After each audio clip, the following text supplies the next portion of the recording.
আসসালামু আলাইকুম প্রিয় শিক্ষার্থী, আজকের এই ক্লাসে আমি তোমাদের সাথে নবম দশম শ্রেণীর ইংরাজি প্রথম পত্রের ইউনিট 1-এর লেসন 3 অর্থাৎ ও মি ও লাইফ এটা নিয়ে আমি তোমাদের সাথে কয়েকটা ভিডিও আপলোড করেছি। অর্থাৎ এর পূর্বে আমি তোমাদের সাথে এই প্রশ্নগুলোর উত্তর শেয়ার করেছি এবং তারও পূর্বে কবিতাটা খুবই সুন্দর করে বোঝানোর চেষ্টা করেছিলাম।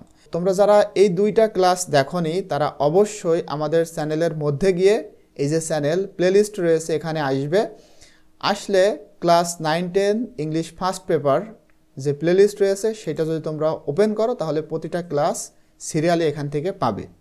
তো দেখো এখানে দিতে বলা হচ্ছে পেয়ার ওয়ার্ক মানে জোড়ার কাজ।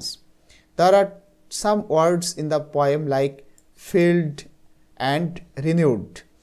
এই কবিতায় কিছু শব্দ রয়েছে, সেটা হচ্ছে ফিল্ড, এই যে FILL কন্ট্রাক্ট করে ডি, আবার রিনিউড এখানে কন্ট্রাক্ট বা অ্যাপোস্ট্রফি দিয়ে ডি রয়েছে। এটার ফুল মিনিং তোমাদের লিখতে হবে। দিস আর কল্ড কন্ট্রাকশনস, এগুলাকে কন্ট্রাকশন বলে ডাকা হয় বা বলা হয়। Make a list of such words in pairs, জোড়ায় এমন কিছু শব্দের লিস্ট তোমরা তৈরি করো।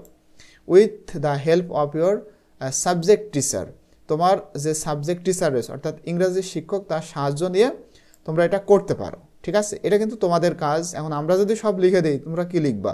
আমি জাস্ট তোমাদের জন্য এই দুইটা আর দুইটা দিব, বাকি তোমরা এইভাবে খুঁজে খুঁজে লিখবা। ঠিক আছে, দেখো এখানে pair work list of the contractions, এখানে ফিল্ড এটা দিয়ে বোঝায় FILLED মানে পূর্ণভাবে রয়েছে। ফিল্ড এটাকে কন্ট্রাক্ট করে এমন লেখা হয়েছে। আবার রিনিউড এটার পূর্ণরূপ হচ্ছে রিনিউড, লাস্টে ইডি রয়েছে।